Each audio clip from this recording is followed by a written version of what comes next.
So today is a sad day. Kind of broke the Range Rover, so it's back in the garage here. Was fooling around in the sand pit in like probably over 2 feet of snow. It grabbed all at once in a big hill and snapped the rear diff. Removed the rear diff. Got some pretty bad carnage in there. Either it's not looking so good. So I took the front diff out of spare axle that I had because I sadly got rid of the rear one already. What a mistake. So we got a spare here. We're going to be changing that out. But look at that. No good.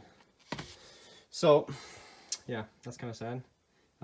Also blew a part of the spider gears in like out the back of the pumpkin. There's that dent down here and also up here that you can see daylight through actually, so I'm gonna have to weld those, fix that up. Let's do it.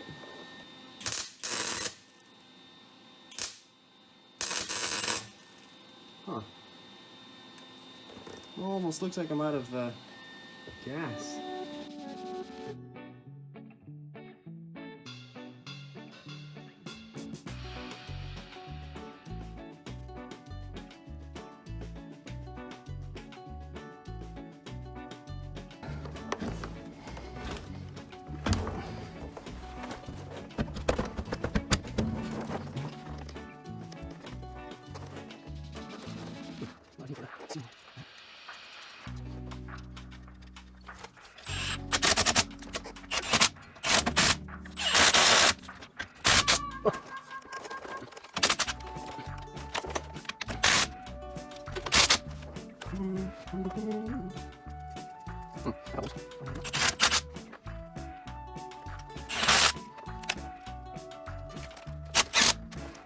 So basically, while I have the truck in here, I really want to go like over this thing and do all of the little things that have been bugging me for the last like couple months, because I've been daily driving this thing like every day, and I don't know, it just, when it's every morning and every evening that you have to deal with those little annoying things, it's just it gets on your nerves, and just the general like vibration issue I really want to get rid of, or at least make better, because I'm still not sure 100% what it is, or at least I found a part of the cause, which is the motor shaking, but you know, we'll see how we can make that better.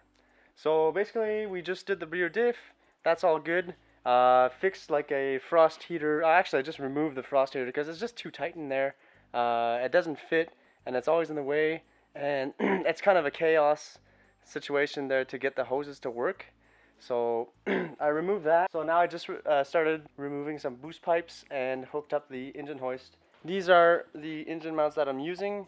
They have like liquid, original type of mount that came off of the TDI. Let's try to take the other ones out first. It's kind of funny to look back on work that I did in the past, because like, you know, you kind of evolve so quick, and already I'm like kind of not satisfied with the way that is.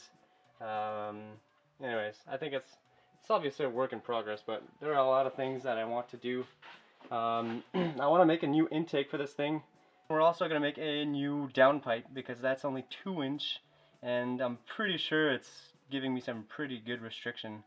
So I think we'll be going over the starter and like back across, further back, just to give us more space. And I don't know, I just don't like how like sharp of a curve that is. So I don't know if you can see that.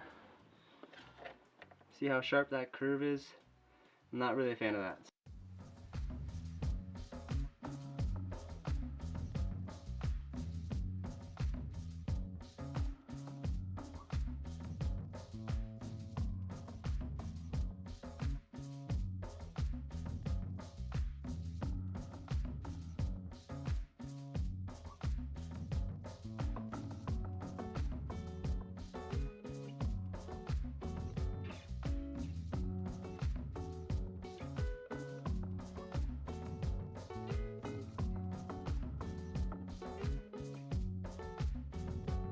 Alright, so this is our new engine mount. This is going to go in here like that. I just finished grinding the welds off, and that was painful. A lot of grinding. So Alright, so about to weld the first part of the engine mount in. I'm going to be using the stick welder here. Alright, so this is the part we made to bridge the gap between the engine and the engine mount. So this goes in here. Alright, so that goes in there like that. We come over here with this guy. Like that. And we are then going to weld that on and reinforce this whole section here, and maybe go to the bolt that's in back. I'm not sure.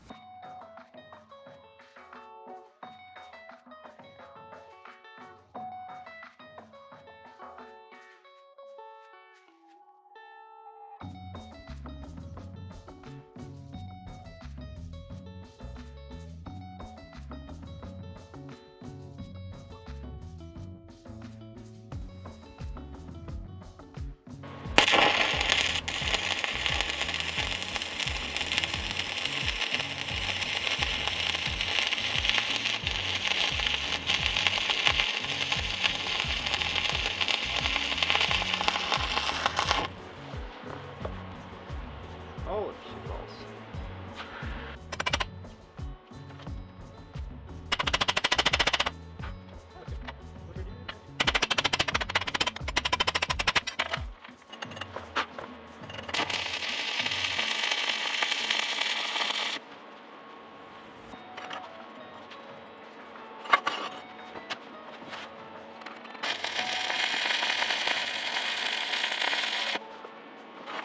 Alright, so that's the engine mount installed.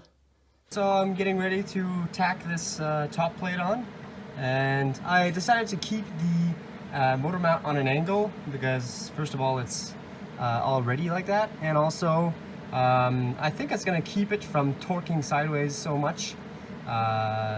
So the engine mount is a bit taller, a bit more leverage on the motor, and anyways, I'm also going to add like a little bracket that goes up to the bolt up there to make it stronger, because right now I only had 2 bolts. I don't really trust that. So anyways, let's tack this in and add that tab up there.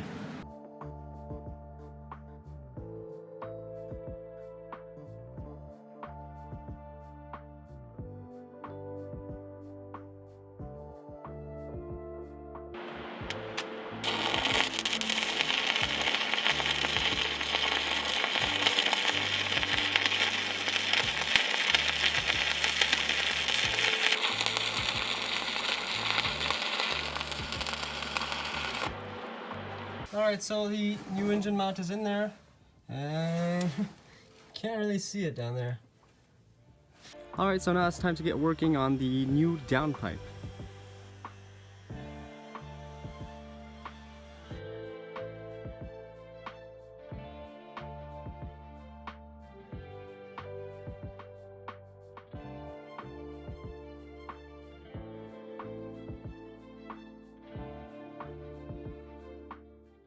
Alright, so this is where we got up to for the new downpipe. Got a longer flexible on there to make sure that nothing cracks. Not that it did last time, but this will definitely give it the flex it needs since it's sideways. I'm pretty happy with the shape of this thing. It should flow quite a bit better than the last one, and especially compared to the fact that it was just 2 inches. And so this is version 1. Obviously it's, you know, aluminized steel, MIG welded, so not good. And what I really did not like about it was the fact that it had a way too aggressive angle coming off the turbo, and I think that was restricting it quite a bit. Not that, I mean, it's not like a huge V8 or nothing. Still would be nice to have a proper flow, so that's what we are doing. So completely redesigned the downpipe, went further back over the starter, and then went across like a right by the cross member. So anyways, I'm pretty excited to get welding this thing.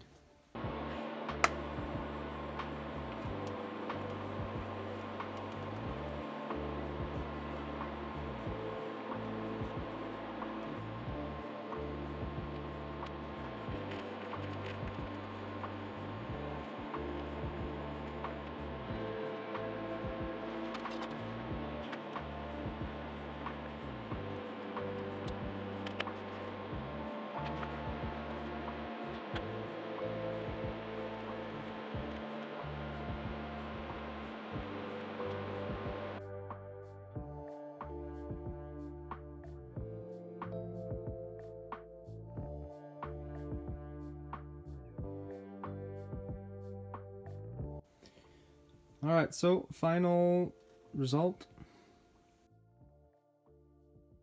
So this should definitely improve flow, keep the EGTs down a bit there. I have no gauge, so I don't know how hot it was getting, but it was definitely getting quite hot with all those exhaust gases crammed in that little elbow. So we're gonna install this now and weld the last section, which goes onto this. So.